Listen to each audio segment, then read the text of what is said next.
యేసుక్రీస్తు నామమున పేరిట అందరికీ వందనాలు, శుభాలు తెలియజేస్తున్నామండి. ఇంతవరకు దేవుడు పాటల ద్వారా మహిమపరచడానికి, దేవుని ఆరాధన చేయడానికి దేవుడు ఎంతో కృప చూపించున్నాడు. ఈ సమయంలో శ్రేష్టమైనటువంటి వాక్య భాగంలోనికి వెళదాం. యెషయా గ్రంథము 11వ అధ్యాయము 9వ వచనాన్ని చదువుకుందాం. నా పరిశుద్ధ పర్వతమంతటను ఏ మృగమును హాని చేయదు, నాశనము చేయదు. సముద్రము జలముతో నిండి ఉన్నట్లు లోకము యెహోవాను గూర్చిన జ్ఞానముతో నిండి ఉండెను. ప్రార్థన చేసుకుందాం. దేవాని స్తోత్రములు తండ్రి, పరిశుద్ధుడా నీకే వందనాలు, స్తోత్రములు చెల్లించుండగా చదవడం లేఖన భాగం పట్టుకుని మరొక్కసారి మీ పాదం ఎందుకు వచ్చున్నాం. కనికరించండి ప్రభు, కృప చూపించండి నాయన. చదవడం లేఖన భాగం నుంచి నాతో మాత్రం ఏమైతే మాట్లాడదలుస్తున్నావు, నువ్వు మాట్లాడే దేవుడుగా, మహిమగల దేవుడుగా నీ మాటలను మాకు కనపరిచి నాతో మీరు మాట్లాడండి ప్రభువా. అయ్యా నిలబడి నేనైనప్పటికైనా మాట్లాడేవాడు నీవే అయ్యా. నీ మాట బ్రతికించేదే ఉన్నది ప్రభువా. అక్కడ నీ మాట ద్వారా నాతో మీరు మాట్లాడి మమ్మల్ని బ్రతికించుకుని ఈ సజీవమైన రేఖలను వాడుకొని బలపరచమని యేసుక్రీస్తు కూర్చున్నాను మా ప్రియులకు తండ్రి, ఆమేన్. చదవబడిన వాక్య భాగముల గురించి మనము ఆలోచించినట్లయితే కనుక యెషయా భక్తుడి ద్వారా దేవుడు మాట్లాడుతూ, నా పరిశుద్ధ పర్వతమంతటను ఏ మృగమును హాని చేయదు, నాశనము చేయదు. సముద్రము జలముతో నిండి ఉన్నట్టు లోకము యెహోవాను కూర్చున్న జ్ఞానముతో నిండి ఉండును. అవునండి, యెషయా గ్రంథము ఈ 11వ అధ్యాయము మనము ఆలోచించినట్లయితే గనక యెషయా మొద్దు నుండి చిగురు పుట్టడం బట్టి ఆ పుట్టినటువంటి చిగురు ద్వారా లోకములో ఎటువంటి కార్యములు జరిగించబడతాయి, లోక జనులందరూ ఎటు విధముగా ఉండేవారు, ఎలా ఉంటారు, అక్కడ జంతువులతో సైతము కూడా అక్కడ మా మధ్యకి తీసుకొచ్చి దేవుడు మాట్లాడుతూ ఉంటాడు. యెషయా మొద్దు నుంచి వచ్చినటువంటి నీతి చిగురు ఏమి చేస్తుంది అంటే కనుక మన మధ్యలో నీతి రాజ్యమును, నీతి న్యాయముల గల రాజ్యమును పరిపాలించడానికి ఉపయోగపడుతుంది. నీతి రాజ్యమును, న్యాయముతో కూడిన రాజ్యమును స్థాపించడానికి ప్రభువైన యేసుక్రీస్తు వారి లోకములోనికి వచ్చి ఉన్నారు. దేని కొరకు అంటే కనుక ఆయన రాజ్యమును స్థాపించడానికి. అటువంటి నీతి సూర్యుడిగా ఎండిపోయిన మొద్దులో చెప్పుకున్నటువంటి ఆ చిగురు దేనికి సాదృశ్యం అంటే మన ప్రభువైన యేసుక్రీస్తు వారికి సాదృశ్యము. మెస్సయ్య వస్తాడు. ఆల్రెడీ మెస్సయ్య వచ్చాడు. వచ్చి మనందరి కొరకు కూడా ఆయన శిలువ త్యాగము పొంది మరణించి మరణపు ముళ్ళు విరిచి మళ్ళీ ఆరోహణమై వెళ్ళాడు. దేని కొరకు అంటే నీ కొరకు, నా కొరకు స్థలమును సిద్ధపరిచి నిన్ను నన్ను తీసుకువెళ్ళడానికి మళ్ళీ వస్తానన్నాడు. కానీ ఆయన రాజ్యము ఏ విధముగా ఉంటది, ఆయన రాజ్య పరిపాలన ఏ విధముగా చేస్తాడు, ఆయన పరిశుద్ధ పర్వతము మీద ఏ మృగము కూడా హాని చేయదు. అంటే ఆయన పరిశుద్ధ పర్వతం మీదకి ఉన్నప్పుడు అంటే ఉండగలగాలి అంటే ఏమి చేయాలి మనం ఆలోచించినట్లయితే కనుక ఇక్కడ కొన్ని జంతువులను చూపిస్తాడు. యెషయా గ్రంథము 11వ అధ్యాయము 6వ వచనం మనం చూసినట్లయితే కనుక తోడేళ్లు గొర్రెపిల్ల యొద్ద వాసము చేయును, చిరుతపులి మేకపిల్ల యొద్ద పండుకొనును, దూడయు కొదమ సింహమును పెంచబడిన కోడెయు కూడుకొనగా బాలుడు వాటిని తోలును. ఆవులు ఎలుకలు కూడి మేయును, వాటి పిల్లలు ఒక్క చోటనే పండుకొనును. ఎద్దు మేయునట్లు సింహము గడ్డి మేయును. హల్లెలూయా. ఏంటంటే ఎద్దు మేసినట్లుగా సింహము గడ్డి మేస్తుంది. అంటే సింహం మనుషులు తింటది, లేకపోతే జంతువులు తింటది. అదంతా కూడా మాంసాన్ని భక్షిస్తుంది తప్ప గడ్డి తింటదండి, అసలు గడ్డి తినదు. కానీ దేవుని రాజ్యములో ఆయన పరిపాలనా కాలంలో సింహము గడ్డి మేస్తుంది. తోడేళ్లు గొర్రెపిల్ల యొద్ద వాసము చేస్తుందంటండి. తోడేలు గొర్రెపిల్లను చూస్తే విడిచిపెట్టదా? విడిచిపెట్టదు. కానీ తోడేలులో ఉన్నటువంటి స్వభావము మూర్ఖపు స్వభావము, కఠోరమైనటువంటి స్వభావము. కానీ గొర్రెపిల్ల సాత్వికమైనటువంటి స్వభావము. గొర్రెపిల్ల మన ప్రభు అయిన యేసుక్రీస్తుకు సాదృశ్యము, ఒక నిజ క్రైస్తవుడికి సాదృశ్యము గొర్రెపిల్ల. కానీ మృగముగా ఉన్నటువంటి ఆ తోడేలు గొర్రెపిల్ల యొక్క వాసము చేస్తుంది. గొర్రెపిల్ల దగ్గర నివాసం ఉండడానికి తోడేలు వచ్చి ఉంటదంటండి. గొర్రెపిల్ల అక్కడ ఉంటదా? పారిపోద్దా? మామూలుగా అయితే గొర్రెపిల్ల పారిపోవాలి తోడేలను చూసిన వెంటనే. ఎందుకంటే అది మింగి వేస్తుంది, అది దీన్ని తినివేస్తుంది, దీనిని చంపివేస్తుంది, దీని లోకంలో ఉండనివ్వదు. కనుక పారిపోవాలి. కానీ ఆ రెండు కలిసి వాసన చేస్తాయి. అలాగే చిరుతపులి మేక పిల్ల యొద్ద పండుకొనును. పులి మేకను చూస్తే ఉంటుందండి. ఎందుకంటే మనం చిన్నప్పుడు పులి మేక స్టోరీలు చెప్తూ ఉండేవారు, లేదా పులి మేక గీతలు గీసి ఆడుతూ ఉండేవారు. ఎప్పుడు పులి వస్తుందా మేకను తినేద్దా అన్నది భయం. ఎందుకంటే చిన్ననాటిలో ఆడుకునేటప్పుడే ఆ పులి ఎదురుగుండా వచ్చేంత ఫీలింగ్, అంటే పులి నిజంగా వచ్చేసింది, మేకను తినేసింది అన్న అనుభవంతో ఆడుతూ ఉండేవారండి. కానీ ఆట ఆడుకునేటప్పుడే పులి మేకలో అంత పోట్లాట ఉన్నప్పుడు, లేకపోతే పులి అంటే మేక కొంత భయం వేసినప్పుడు, కానీ దేవుని రాజ్యములో ఆ రెండు ఒక చోటనే పండుకుంటాయి. చూడండి, ఇక్కడ దేవుడు తన రాజ్యములో వ్యతిరేకులను సైతము, విరోధులను సైతము ఒక దగ్గరికి చేర్చుతున్నాడు, పగవారిని సైతము ఒక దగ్గరికి చేస్తున్నాడు. లోకములో ఈనాడు చూడండి, మాటలు బట్టి గెలిచేవారు కొందరుంటారు, అవునా కాదండి? తనలో ఉన్నటువంటి అహంభావమును బట్టి గెలిచేవారు కొందరుంటారు. కానీ ఆ గెలుపులు తాత్కాలికమే కానీ శాశ్వతముగా ఉండేవి కాదు. కొందరు తనకు ఉన్నటువంటి హోదాను బట్టి గెలుచుకునేవారు ఉంటారు, కొందరు తనకున్న హంగు ఆర్భాటములను బట్టి గెలుచుకునేవారు ఉంటారు, కొందరు తనకున్న అందచందములను బట్టి తనలో తనము అంటే నేనే అందగత్తెని, లేకపోతే నేనే అందగాడిని అని వాళ్ళలో వాళ్ళు అతిశయించుకునేవారు అనేక మంది ఉంటారు. నువ్వు ఎవరైనప్పటికైనా, నువ్వు అందగత్తమైనప్పటికైనా, లేకపోతే నువ్వు ఐశ్వర్యవంతుడైనప్పటికైనా, నువ్వు కఠోరముగా ఉన్నప్పటికైనా, నువ్వు ఏ స్థితిలో ఉన్నప్పటికైనా సరే, కొందరు చూడండి ప్రతి విషయంలో కూడా ఎవరు తిట్టినా ఏమి మాట్లాడు, దేవుడు చూసుకుంటాడండి. అంటే అన్నిటికీ కూడా దేవుడు చూసుకుంటాడు అనకూడదు. కొన్ని సార్లు అవసరమైనప్పుడు మాట్లాడవలసిన పరిస్థితులు ఉంటాయి. కానీ అనవసరముగా అన్నిటికీ మాట్లాడి దారికి పోయేవన్నీ కూడా మనకు చుట్టుకోకూడదు. కొందరు చూడండి, దారంతా వెళ్ళిపోయి ముళ్ళకంపంతా పడుచుకుని మీదేసుకుని నా ఇంట్లో వాళ్ళని పడనివ్వట్లేదు, నా ఇంట్లో వాళ్ళని తిడుతున్నారు, నా ఇరుగు పొరుగు వాళ్ళని పడనివ్వట్లేదు, నా బంధుమిత్రాలు నన్ను రానివ్వట్లేదు, ఎన్ని చెప్తూ ఉంటారండి. కానీ దారింటో పోయే కంపెనీకి అవసరమా? అది ఆలోచించాం. కానీ ఎప్పుడు ఏది ఆలోచిస్తాం? నా ఇంట్లో నాకు శోధన. దేని గురించి? ప్రభువు దగ్గర విజ్ఞాపన చేసి, ప్రభువు ఈ శోధనను జయించే శక్తిని నాకు దయచేయి, ఈ ప్రతికూలతను భరాయించే శక్తిని నాకు దయచేయి, ఈ బలహీనతను ఎదుర్కొనే శక్తిని నాకు దయచేయి, ఈ బాధను తట్టుకునే శక్తిని, బలమును నాకు దయచేయి అని అడిగితే ఆయన రాజ్యములో ఉండండి ప్రతి ఒక్కరికి కూడా శాంతి సమాధానములు, ఏ బాధ ఉండదు, ఏ కష్టము ఉండదు, ఏ దుఃఖము ఉండదు, ఏ పండుగ కూడా ఉండదు.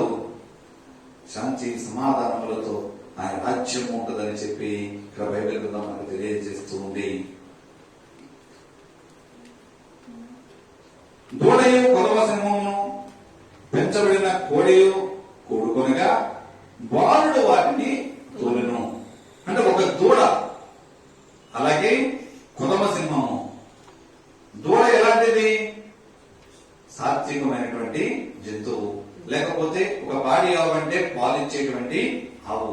కానీ సింహం ఎలాంటిది? తనను తోసి తాను అతిశయించుకునే స్వభావము. నేనే కింగ్, నేనే అధికారము. కొదమ సింహము గాండిస్తూ ఉంటది, తన గాండ్రింపు లోకమైన అనే జనాంగము తన గాండ్రింపు మాటల వల్ల అనేక మందిని బెదిరిస్తూ ఉంటారు. నీ అంతు చూస్తాను. ఏంటంటే తీరా చూసి అసలు ఎదురుకున్న వాడు నిలబడి సరిగ్గా ధైర్యంగా నిలబెడితే వీడు అంతు చూస్తానన్న వాడు పారిపోతాడు. కానీ మాటల గాడిని చేత తనలో ఉన్నటువంటి అహంభావకరమైనటువంటి గాండ్రింపు మాటల ద్వారా ఎదరవారిని భయపెట్టే స్వభావము కదమ సింహం అన్నది. ఎందుకంటే అడవికంతటి నేనే రాస్తుంది. అలాంటిది ఒక కోడే. దాని బ్రతుకు ఎక్కడ ఉంటది అంటే కనుక ఒక్కొక్కసారి ఇక్కడ ఉంటది, ఏదొచ్చినా పిల్లి వచ్చినా ఏదొచ్చినా పారిపోతూ ఉంటది. అలాంటి కోడే ఒక దూడ కొదమ సింహము కూడుకొనగా బాలుడు వాటిని తోలుతూ ఉంటాడు. అంటే ఈ 4 జీవులకి అసలు సంబంధం ఉందండి. 4 జీవులు కూడా 4 ఆలోచనలు కూడా ఒక్కొక్క ఆలోచన ఒక్కొక్క విధముగా ఉన్నాయి. ఒకదానికి అసలు సంబంధం లేదు. ఒకదానికి అసలు పొత్తు లేదు. అయినప్పటికైనా దేవుని రాజ్యంలో ఇవన్నీ కూడా ఒక చోటన కూడుకుంటాయి. కొదమ సింహం మధ్యలో ముగ్గురు కూడా ఆగలేరండి. దూడ ఆగలేదు, కోడే ఆగలేదు, మనిషి కూడా ఆగలేడు. ఎందుకంటే ఈ మూడిట్లో దేని చూసినప్పటికైనా కొదమ సింహానికి నోట్లో నీళ్లు ఊరిపోతూ ఉంటాయి. ఎప్పుడెప్పుడు తిందామా. ఎందుకంటే మాంసాభాక్ష కదా, ఎప్పుడెప్పుడు తిందామా అంటూ చూస్తూ ఉంటాయి. కానీ దేవుని రాజ్యములో, దేవుని పరిపాలనలో ఇవన్నీ కూడా కలిసి ఉంటాయి అని దేవుడు మాట్లాడుతున్నాడు. ఆవులు ఎలుగులు కూడి మేయును, వాటి పిల్లలు ఒక్క చోటనే పండుకొను, ఎత్తు మేసినట్లు సింహము గడ్డి మేయును. ఆవులు ఎలుకలు ఒక చోటనే మేస్తాయి. ఎందుకంటే ఎలకలు కొట్టేసిన ఆవులు తినవు. ఎలకలకు ఎప్పుడు ఏంటంటే పంటను పాడు చేయడమే వాటి ఉద్దేశం. ఆవులు ఏంటంటే పాడిచ్చే ఆవు కాబట్టి అందరూ కూడా చాలా గౌరవంగా చూస్తూ ఉంటారు. కానీ దేవుడు ఈ రెండింటికి సంబంధం పెట్టాడు. ఈ రెండు కూడా ఒక చోటనే మేస్తాయి. ఎంత మాంసాపేక్ష గల వాడికి మనుషులే చూడండి, ఓన్లీ వెజిటేరియన్ తిన్న వాళ్ళకి నాన్ వెజ్ తినడానికి వామిటింగ్ చేసుకుంటారు. లేకపోతే నాన్ వెజ్ తినే వాళ్ళని, మాంసము తినే వాళ్ళకి ఎప్పుడో వాళ్ళ నోటంట మాంసమే కానీ ఎప్పుడు కూడా కూరగాయలు తినరు. వాళ్ళకి ఎప్పుడన్నా కూరగాయ పెట్టుకున్నప్పుడు వాళ్ళు ఎలా చూస్తారు? మన ఇంకా నాకు ఆకలి వేయట్లేదండి, ఎందుకంటే మధ్యాహ్నం తిన్నది నాకు అరగలేదు, నిన్న తిన్నది నాకు అరగలేదు. ఎందుకంటే వారిలో ఉన్నటువంటి మాంసాపేక్షను బట్టి వారు ఆ విధంగా మాట్లాడుతూ ఉంటారు. కానీ ఇక్కడ సింహము గడ్డి మేస్తుంది, ఆవు తిని దానిలో అవభావము తప్పింపబడి గోపు ఏవైతే మేస్తుందో గడ్డి, ఆ గడ్డి మిగటానికి దానికి దేవుడు ఆజ్ఞాపించాడు. దేవుని రాజ్యం అంతా కూడా ఎలా ఉంటది అంటే కనుక సరి సమానముగా ఉంటది. దేవుని పరిపాలనలో అంతా కూడా ఒకరు ఎక్కువ ఒకరు తక్కువ కాదండి. ఈ లోకంలో నీకు అధికారం ఉండొచ్చు, ఈ లోకంలో నీకు అంగబలం ఉండొచ్చు, ఈ లోకంలో నీకు ధనబలం ఉండొచ్చు, ఈ లోకంలో నీకు హోదాలు ఉండొచ్చు, ఈ లోకంలో నీకు అందచందములు ఉండొచ్చు. నీకు ఏది ఉన్నప్పటికైనా ఆయన రాజ్య పరిపాలనలో, దేవుని యొక్క 1000 ఏళ్ల పరిపాలన కాలంలో అందరూ కూడా దేవునికి సమానులే. కానీ తన 1000 ఏళ్ల పరిపాలనలో అన్యజనులకు కూడా ఆహ్వానించబడతారు. కానీ తీర్పు దినమందు మాత్రము ఎవరైతే దేవుని ఎడల విశ్వాసముగా ఉంటారో, ఎవరైతే దేవుని ఎడల పశ్చాత్తాప హృదయముతో ఉంటారో, ఎవరైతే ఆయనలో కడగబడి దేవుని యొక్క రాజ్యమును గుర్చిన వార్త అనేక మందికి ప్రకటిస్తూ అనేక మందికి నడిపిస్తారో, దేవుని ఎడల యథార్థ హృదయముతో ఆయన ఆరాధిస్తారో వారి మాత్రమే ఆయన పరలోక రాజ్యంలో అనుమతిస్తాడు. కానీ మిగిలిన వారందరూ కూడా అవిశ్వాసులుగా ఉన్నవారు తీర్పులో నిలబడక తప్పదండి. ఎక్కడ అవిశ్వాసమో, దేని విషయంలో మమ్మల్ని అవిశ్వాసులుగా మీరు తీర్చగలరు అని మీరు అనుకోవచ్చు. కానీ అవిశ్వాసం అనేది అప్పటికప్పుడే దేవుడు నిజంగా ఉన్నాడా, దేవుడు ఉంటే నాకు ఈ సమస్య వస్తుందా, దేవుడు ఉంటే నాకు ఈ బలహీనత కలుగుతుందా, దేవుడు ఉంటే నాకు ఈ శోధన వస్తుందా, అది అవిశ్వాసం కాదా? లేకపోతే దేవుడిని ఆరాధన చేస్తూ ఉంటావు, నీ పొరుగు వారి మీద అబద్ధ సాక్ష్యంలో చెబుతూ ఉంటావు. ఒకవేళ నీవు నిజంగా నా ఇంటి నా రక్త సంబంధివే, లేకపోతే నా తోబుట్టువే, లేకపోతే నాకు బాగా తెలిసినటువంటి పరిచయం నా స్నేహితుడివే అని చెప్పి ఎవరైనా నీకు ఒక విషయము అంటే తన రహస్యము నీకు చెబితే నువ్వు ఎక్కడ పెట్టుకున్నారది? నువ్వు కడుపులో పెట్టుకుంటావని చెప్పి నేను ఈ మాట నీకు చెప్తున్నాను. ఎందుకంటే తోటి వారికి చెప్పుకుంటే గుండె బరువు తీరిపోతుంది కదా అని చెప్పి అనేక మంది చెప్తూ ఉంటారండి. కానీ గుండె బరువు తీసి ఆమె తీరిపోవడం కాదు, కానీ ఇంకా బలమైన గాయములతో ఆమెని బాధ పెడుతూ ఉంటారు. ఎందుకంటే ఈ మాట ఆ నోట అనేక మందికి చెబుతూ ఉంటారు. నువ్వు నిజంగా క్రైస్తవ విశ్వాసంగా ఉంటే, నిజంగా దేవుని నమ్ముకున్న బిడ్డ అయితే కనుక ఒకరి దగ్గర మాటలు ఒకటి సాడీలు చెప్పు. నీ తోటి సహోదరుని నిన్ను నమ్మి ఒక విషయం నీలో చెప్పిందంటే ఎందుకు చెప్పుద్ది? తన తరపుగా నీవు దేవునికి విజ్ఞాపన చేస్తావని, తన అర్థం చేసుకుని దేవుడు ఆలోచన ఏదని చెప్తే ఒక ఆలోచన నువ్వు ఇస్తావని. కానీ ఆమెకి తెలియదు నీవే ఆ ఇంటి యొక్క నొప్పు పెట్టేవాడని. ఆమె హృదయం ఇంకా గాయపరిచేవారు మీలోనే ఉన్నారన్న విషయము ఆ చెప్పేవాళ్లకు తెలియదని నమ్ముతారు. ఎందుకంటే ఆ ఆపద పరిస్థితిని బట్టి, ఆ సందర్భమును బట్టి నమ్ముతూ ఉంటారు. కానీ క్రీస్తు బిడ్డగా క్రీస్తును పోలి జీవిస్తున్నామన్న చెప్పుకుంటున్నటువంటి నీవు నేను ఏ విధముగా జీవిస్తున్నాం? ఒకవేళ ఆయన రాజ్యంలో కనుక నీవు నేను నిత్య రాజ్యంలో చేరాలి అంటే కనుక ఏ విధంగా మనం జీవించాలి? ఇక్కడ క్రూరత్వముగా ఉన్నటువంటి ఈ సింహములను, తోడేళ్లను ఆవులతోనూ, మనుషులతోనూ, గొర్రెపిల్లతోనూ చేర్చి మార్చగలిగాడే దేవుడు నిన్ను నన్ను మార్చలేడా? బైబిల్ గ్రంథంలో అపోస్తలుడైన పౌలు గారిని మనం చూస్తున్నట్లయితే కనుక అపోస్తలుల కార్యాల గ్రంథము 9వ అధ్యాయము 13వ వచనం నుంచి మనం ఆలోచించినట్లయితే కనుక అతడు సౌలుగా ఉన్న దినములలో కూడా ఆయన చేసిన కార్యములు ఏంటి? క్రీస్తు బిడ్డలను బిడ్డల వారిని చంపివేయాలన్న ఉద్దేశంతో, క్రీస్తు నామము హెచ్చింపబడకూడదన్న ఆలోచనతో తిరుగుతూ ఉండేవాడు. కానీ ఏ నామముల గురించి ఆయన ఒకసారి చదువుకుందామండి. అపోస్తలుల కార్యముల గ్రంథము 9వ అధ్యాయము 13వ వచనం నుంచి చదువుదాం. అందుకు అననీయ, ప్రభువా, ఈ మనుష్యుడు యెరూషలేములో నీ పరిశుద్ధులకు ఎంతో కీడు చేసి ఉన్నాడని అతని గూర్చి అనేకుల వలన వింటిని.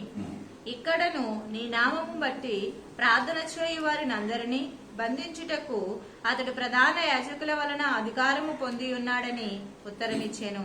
అందుకు ప్రభువు, అవునండి, ఇక్కడ అననీయతో దేవుడు మాట్లాడుతున్నాడు. అననీయ, పలానా చోట్న సౌలు ఉన్నాడు, అతని దగ్గరికి నీవు వెళ్ళు అంటే అననీయ మాట్లాడుతున్నాడు కదా, ప్రభువా, నీ బిడ్డలైన వారిని చంపివేయడానికి అధికారుల దగ్గర అతను పర్మిషన్ తెచ్చుకుని ఉన్నాడు.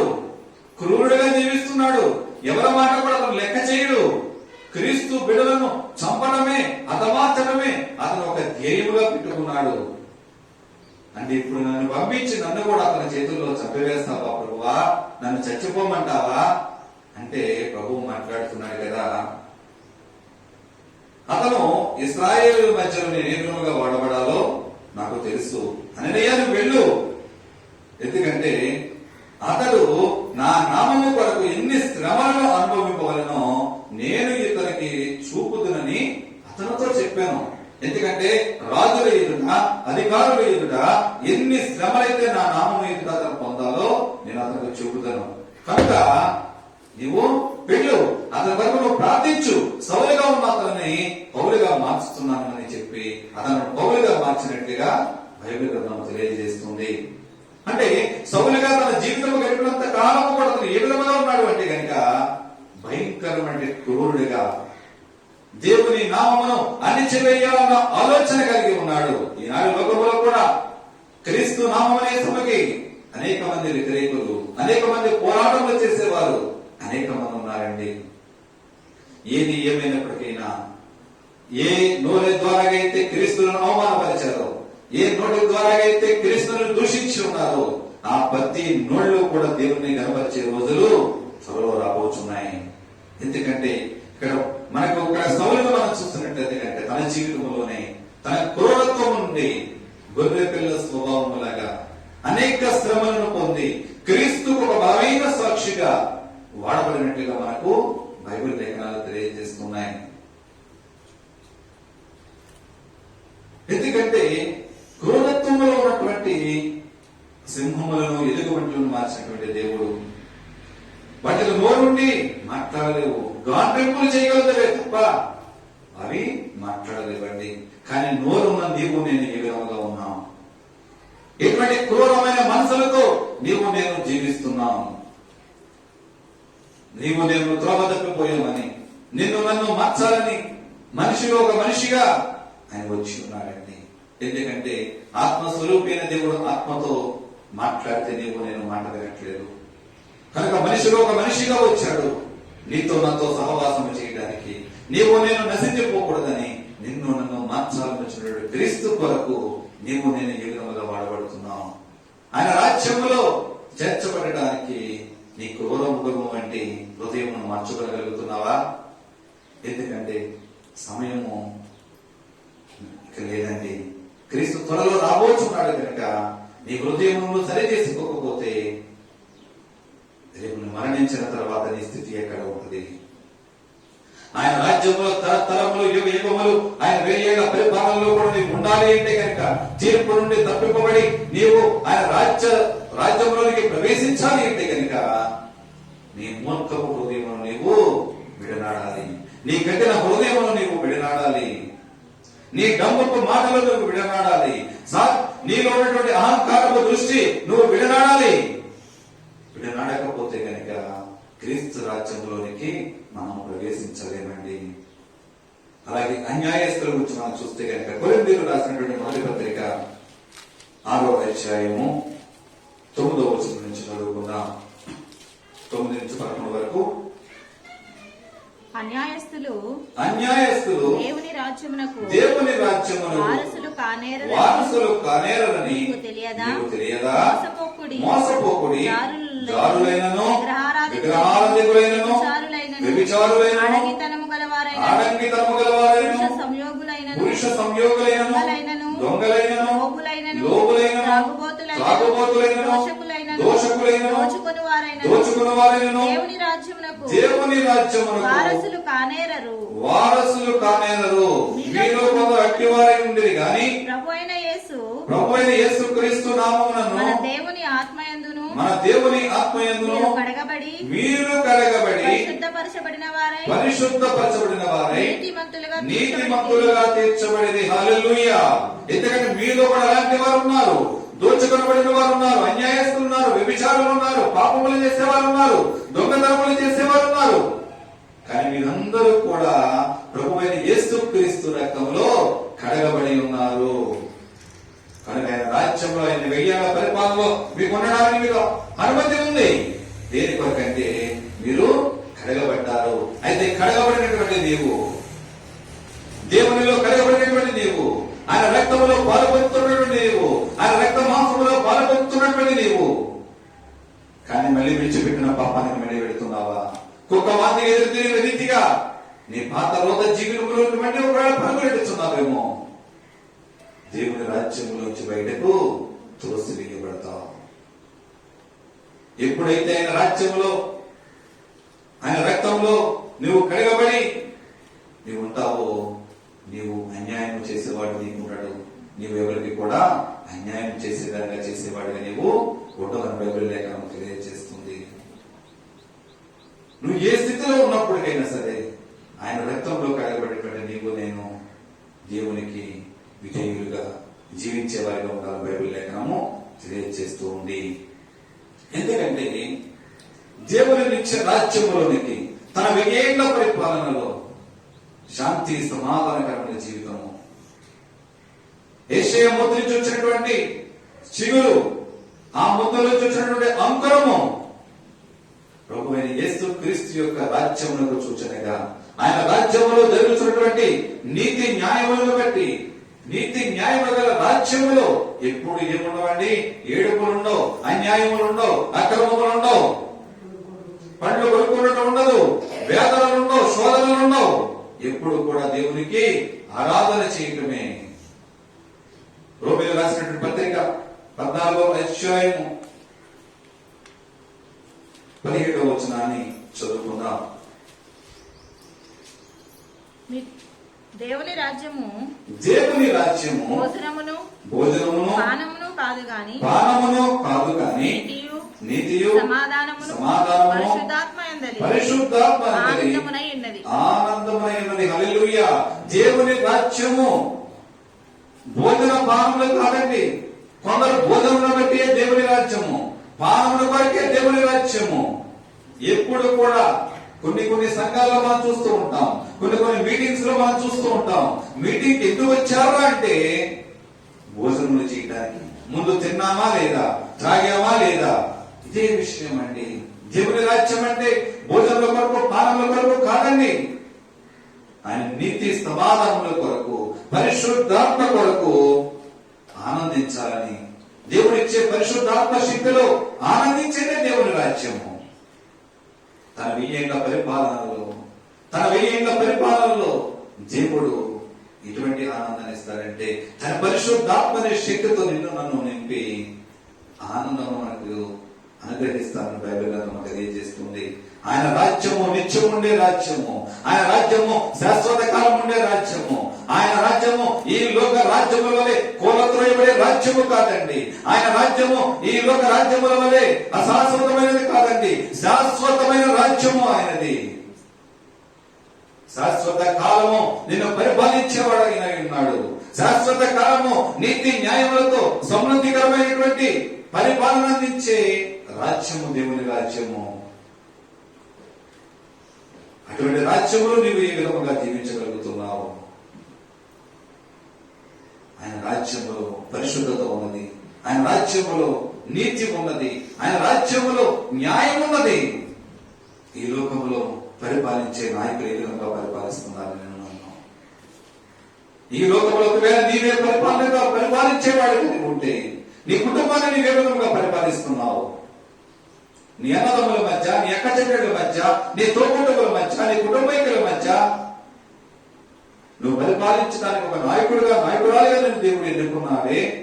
ఒక భార్య భర్తలుగా కుటుంబంలో బిడ్డలను ఏ విధంగా చూడగలుగుతున్నావు? కుటుంబ పరిపాలకులుగా నీతి న్యాయములతో పరిపాలిస్తున్నారా? ఒకవేళ పక్షపాత ధోరణితో ఒకవేళ మీరు జీవిస్తున్నారా? ఎవరికి వారు పరీక్ష చేసుకోవాలండి. దేవుని రాజ్యంలో అన్యాయం అనేది ఉండదు, అక్రమం అనేవి ఉండవు.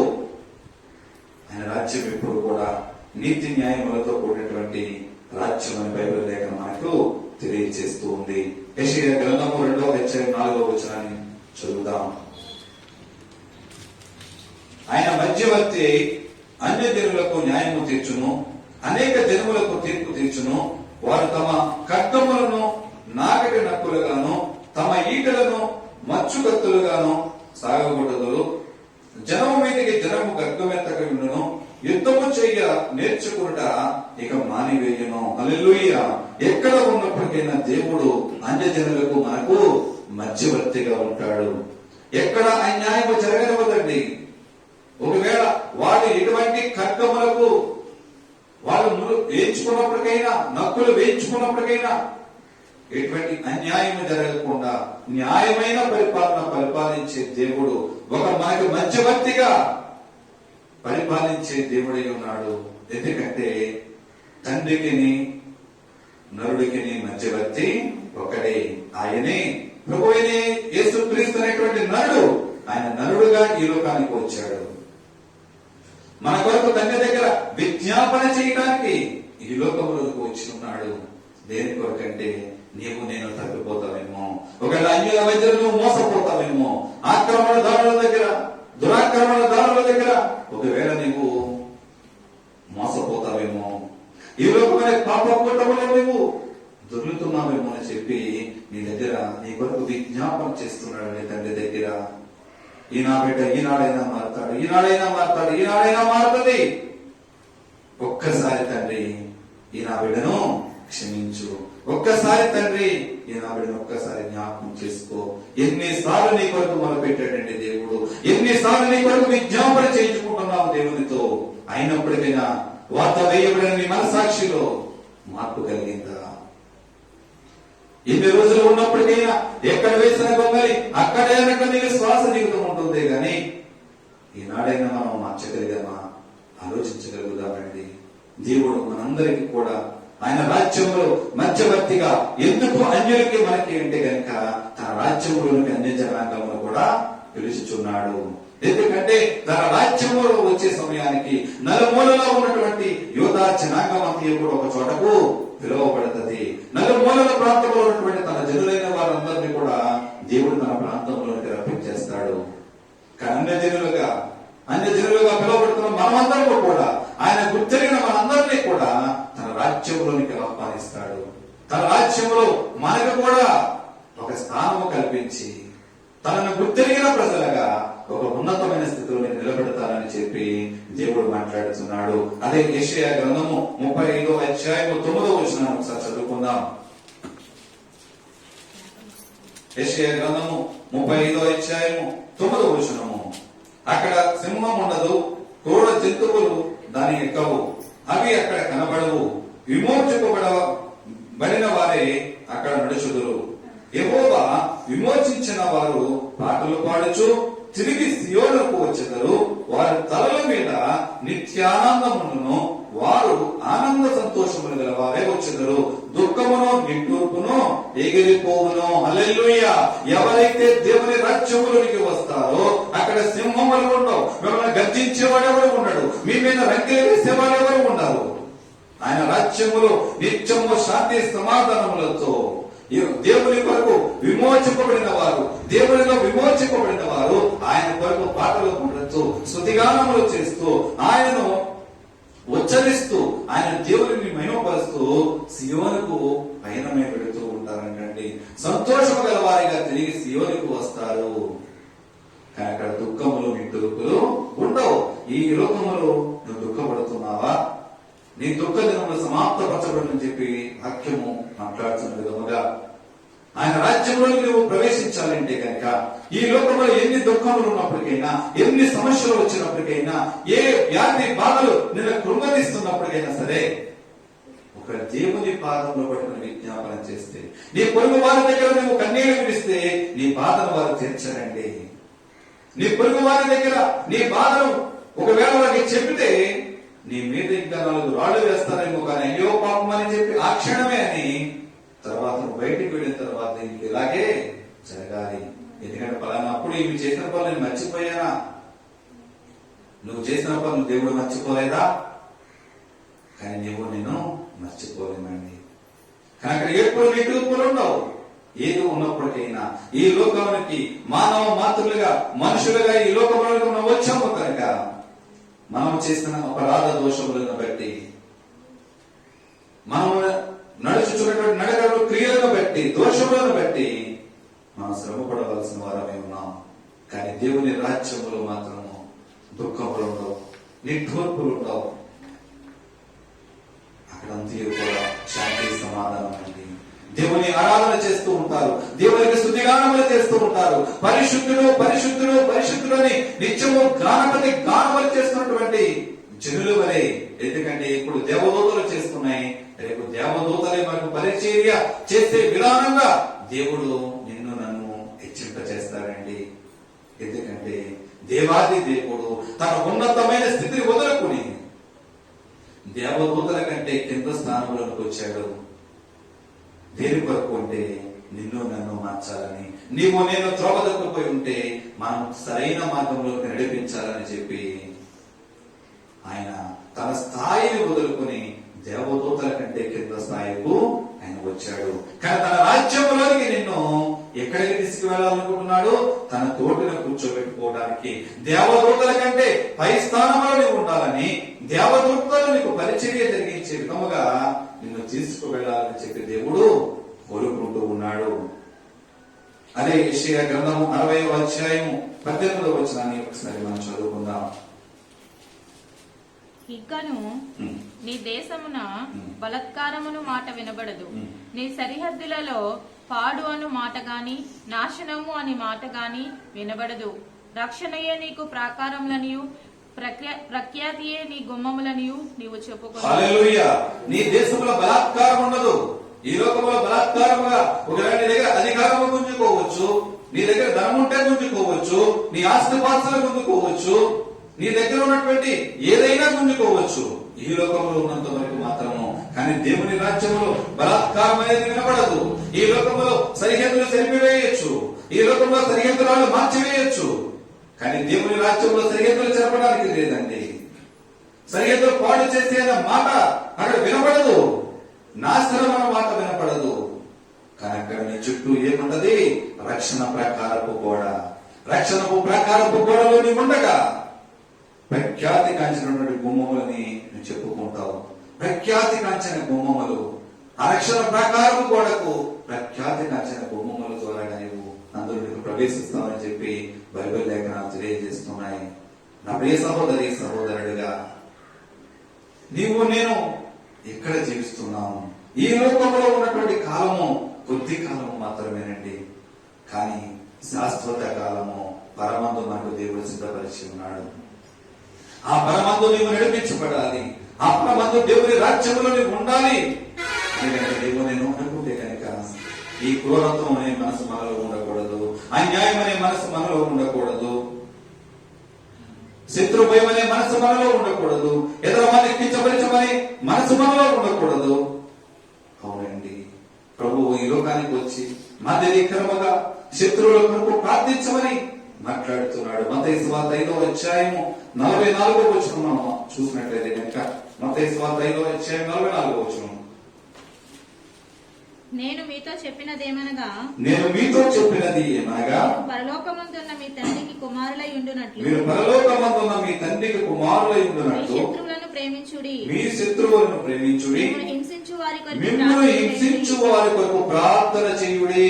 హల్లెలూయా. ఏంటంటే మీ శత్రువులను ప్రేమించండి, మిమ్మల్ని హింసించు వారి కొరకు ప్రార్థన చేయండి. ప్రార్థనే బలమైనటువంటి ఆయుధం అండి. ప్రార్థనే పరిస్థితులను మార్చుతుంది. ఎటువంటి కఠిన హృదయుడైనప్పటికైనా, ఎటువంటి ఎందుకంటే క్రూరత్వముగా ఉన్నటువంటి సౌలు మనసునే మార్చలేదా? అటువంటి ఈ లోక జనులు సౌలు కంటే క్రూరముగా ఉండే జనులు ఈనాడు లేరండి. అయినప్పటికైనా నువ్వు కన్నీరు విడిచి ప్రార్థన చేస్తే గనక, నువ్వు యథార్థ హృదయంతో ప్రార్థన చేస్తే గనక, నువ్వు మనస్ఫూర్తిగా దేవుని పాదముల గోజాడితే గనక, నీ కుటుంబీకులు కావచ్చు, నీ బంధుమిత్రాలు కావచ్చు, నీ రక్త సంబంధికులు కావచ్చు, నీ గ్రామస్తులు కావచ్చు, ఎంత కఠోరముగా ఉన్నప్పటికైనా, ఎంత క్రూరత్వముగా ఉన్నప్పటికైనా ప్రతి మనసు మార్చగల శక్తి మన ప్రభువైన యేసుక్రీస్తు వారికి ఉందండి. నీ శత్రువుల కొరకు ప్రార్థించు. దేవుడు మాట్లాడుచున్నాడు. కీడు ప్రతి కీడు చెయ్యకు. ఒకవేళ ఎవరైనా కీడు చేయాలని తలపెడితే వాడికి ప్రతి కీడు చేయకు. తెస్సలోనికీయులకు రాసినటువంటి మొదటి పత్రిక 5వ అధ్యాయము 15వ వచనాన్ని చదువుకుందాం. ఎవడును కీడునకు ప్రతి కీడు ఎవరికైనా చేయకుండా చూచుకొనుడి. ఎవరికైనా కీడునకు ప్రతి కీడు చేయకుండా చూచుకోనండి. మీరు ఒకని ఎడల ఒకడు మనుషులందరి ఎడలను ఎల్లప్పుడూ మేలైన దానిని అనుసరించి నడుచుకొనుడి. మేలైన దానిని అనుసరించి నడుచుకోండి. హల్లెలూయా. మీకు ఎవరైనా కీడు చేయాలని తలపెడితే ఆ కీడు మీకు ప్రతి కీడు చేయకండి. కీడు చేసేశారు, అయినప్పటికీ ప్రతి కీడు చేయకండి. మీరు ఏదైనా ఎదరవారి వ్యక్తుల నుంచి మీరు ఏమి ఆలోచించాలంటే మేలైన దానిని ఆలోచించండి. ఏదైనా మంచిదే తీసుకోండి. ఎందుకంటే అనేక మంది అనేక మాటలు చెప్తూ ఉంటారు. ఆ మాటలన్నీ కూడా మనము తీసుకోకూడదండి. మనకు అంగీకారయోగ్యమైన అంటే మనకు పనికొచ్చేవి బైబిల్కి సంబంధించిన మాటలు ఏదైతే, దేవుడికి వాక్యానుసారం ఉన్న మాటలు ఏదైతే అవే మనం తీసుకోవాలి. కానీ అందులో ఉన్నటువంటి చెడు మాటలు మనము తీసుకోకూడదు. కానీ మనం ఏం చేస్తాం? వాక్యం బ్రతికించేది, వాక్యము నేను సరైన మార్గంలో నడిపించేది, వాక్యము నీకు జీవాన్ని ఇచ్చేది, అటువంటి జీవాన్ని ఇచ్చే వాక్యం పక్కన పెట్టి మన సొంత ఆలోచనను బట్టి, సొంత తలంపులను బట్టి ఎందుకంటే వాక్యానుసారం చేస్తే మనం తప్పులు చేయడానికి అవకాశం లేదు. వాక్యానుసారం చేస్తే మనం పాపములు చేయడానికి అవకాశం లేదు. కనుక మనము యథార్థమైన మాటలు వచ్చేటప్పుడు మనం చెవులు వెలుగుతూ ఉంటాయి, చెవులకి వినపడదండి. కానీ దురద చెవులు లాంటి మాటలు ఎవరైనా చెప్తుంటే వినే కొద్ది వినాలనిపిస్తూ ఉంటది. గడిచిన కాలంలో మనం మాట్లాడుకున్నాం. దుష్టుడు ఆలోచన చొప్పున నడవక, పాపుల మార్గమును నిలవక, అపహాస్యకులు చూడు చోటున కూర్చుండక మాటల గురించి మనం మాట్లాడుకుంటున్నాం. కానీ నువ్వెక్కడ కూర్చుంటున్నావు? నీ స్థానం ఏమిటి? నీవెక్కడ? నీ కీడు తలపెట్టిన వాడి దగ్గరే నువ్వు కూర్చుని వాడితో ముసలమోచలో చెప్తున్నావేమో. కానీ వారి కొరకు ప్రతి కీడు చేసేవారిగా కాకుండా వారితో ప్రార్థించే వారిగా ఉండాలని బైబిల్ లేఖనము తెలియజేస్తుందండి. ఆయన నిత్య రాజ్యంలో, ఆయన 1000 ఏళ్ల పరిపాలనలో దేవుడు తన పరిశుద్ధ పర్వతం అంతా కూడా ఏ మృగము లేకుండా, ఎటువంటి భయాందోళనలు లేకుండా శాంతిని, సమాధానమును, నీతి రాజ్యమును, న్యాయముతో కూడినటువంటి పరిపాలనను, పరిశుద్ధాత్మ శక్తితో కూడినటువంటి వాతావరణము దేవుడు కల్పిస్తానంటున్నాడు. ఆ ప్రదేశం అంతా ఎలా ఉంటుందంటే సముద్రము జలములతో ఏ విధముగా నిండి ఉంటదో లోకమంతయు కూడా యెహోవాను కూర్చున్నటువంటి జ్ఞానంతో నింపబడి ఉంటారండి. మనందరం కూడా దేవుని కూర్చున్న జ్ఞానం పొందుకుంటే ఎంత బాగుంటది? బాగుంటుందా బాగోదా? అందరం కూడా బాగుంటుంది చాలా అంటున్నాం. కానీ దేవుని గురించిన జ్ఞానం సంపాదించాలని ఆలోచన మనలో ఉందండి? లేదు. దేవుని గురించిన ఆలోచన, జ్ఞానము సంపాదించుకున్న ఆలోచన మనలో ఉంటే లోకంలో ఉన్నటువంటి పాపాలు చేయకూడదు. పాపము మిమ్మల్ని పాతాళాలకు తోసివేస్తుంది. దేవుని గురించినటువంటి జ్ఞానం మనను పరలోకానికి చేస్తుంది. ఏది కావాలి? దేవుని రాజ్యము కావాలా? ఈ లోకంలో 2 రాజ్యములు ఉన్నాయి. ఒకటి అపవాది యొక్క పాతాళలోక రాజ్యము. దానికి అడుగు మట్టుకు ఉంటదండి. ఎన్ని వేసినప్పటికైనా రాని రాని రాని అంటానే ఉంటది. అక్కడ అగ్ని ఆరదు, పురుగు సావదు. కానీ 2వ రాజ్యము దేవుని రాజ్యమై ఉన్నది. ఆ దేవుని రాజ్యములో నిత్యము, యుగ యుగములు, తరతరములు తన శాంతిని, సమాధానమును, నీతిని, న్యాయముతో పరిపాలించినటువంటి దేవునికి మనశ్శాంతినిచ్చే రాజ్యము. ఎటువంటి గాంటింపులు, ఎటువంటి శోధనలు, ఎటువంటి దుఃఖములు, ఎటువంటి నిగ్రూపులు ఉన్నటువంటి రాజ్యము నా యేసు రాజ్యము. అటువంటి రాజ్యాన్ని కావాలని కోరుకుంటున్నావా? లేదంటే ఈ లోకమనే పాపములు, ఈ లోకమనే శరీరాశలను బట్టి, ఈ లోకమనే ఈ కొద్ది సంవత్సరములే ఈ లోక పాప భోగములు అనుభవించి పాతాళ లోకములోకి వెళదామని కోరుకుంటున్నావా? ఏదైనప్పటికైనా నువ్వు తీసుకునే నిర్ణయం మీదే ఆధారపడి ఉంది. నా ప్రియ సహోదరి, సహోదరుడుగా ఇంతవరకు లోకంలో తప్పిపోయి ఉంటే ఇకనైనా నీ శరీర కోరికలను విడిచిపెట్టు, నీ నిద్రాశలను విడిచిపెట్టు, ఈ లోకమనే గాంధింపులను, ధన వ్యామోహములను విడిచిపెట్టు. ఇప్పుడైనా నిరంతరము ఆయన రాజ్యంలో నీతి న్యాయములతో పరిపాలించి దేవుని రాజ్యంలోకి నడిపించడానికి నీవు నేను ఒక బలమైన నిబంధన దేవునితో చేసుకున్నట్లయితే కనుక తన నిత్య రాజ్యంలోకి నిన్ను చేర్చుకోవడానికి ఈ మధ్యాహ్న కాలం మంది దేవుడు సిద్ధంగా ఉన్నాడు. అటువంటి కృప పరిశుద్ధాత్మ దేవుడు అందరికీ కలిగజేయును గాక. ఆమేన్. ప్రార్థన చేసుకుందాం. దేవాన్ని స్తోత్రములు తండ్రి, పరిశుద్ధుడా, మహోన్నతుడా, మహాగణుడా, మీకు వందనాలు చెల్లించుండగా చెప్పబడిన మాటలను బట్టి నాతో మనతో మీరు మాట్లాడి ఉన్నారయ్యా. నీ రాజ్యములో ఏడుపులు ఉండవని, పండ్లు కొరుకులు ఉండవని, గాడ్డెప్పులు ఉండవని నువ్వు మాట్లాడి ఉన్నావయ్యా. శాంతి సమాధానం ఇచ్చే నీ రాజ్యము అయ్యా, ఏ లోటు లేకుండా నిత్య రాజ్యముగా నీతి న్యాయములతో పరిపాలించే దేవా, సముద్రము నీళ్లతో నిండి ఉన్నట్లుగా ఈ లోకమంతి కూడా నీ జ్ఞానముతో నింపబడుతూ మాట్లాడిన దేవుడు ఈ మధ్యాహ్న జ్ఞానము మాకు దయచేయండి. అపవిత్రత, అయోగ్యత మాలోంచి తీసివేయండి ప్రభువా. మీరు సహాయం చేయండి. వ్యక్తమైన మాట కూడా వ్యర్థముగా పోకుండా నీ రాజ్య వ్యాప్తిగా అనేక మంది జనులను మార్చే విధముగా నీ నామానికి మహిమకరముగా వాడుకోమని కృప చూపించమని యేసుక్రీస్తు అడుగుచున్నాను మా ప్రియమైన తండ్రి. ఆమేన్, ఆమేన్, ఆమేన్. అందరికీ వందనాలండి.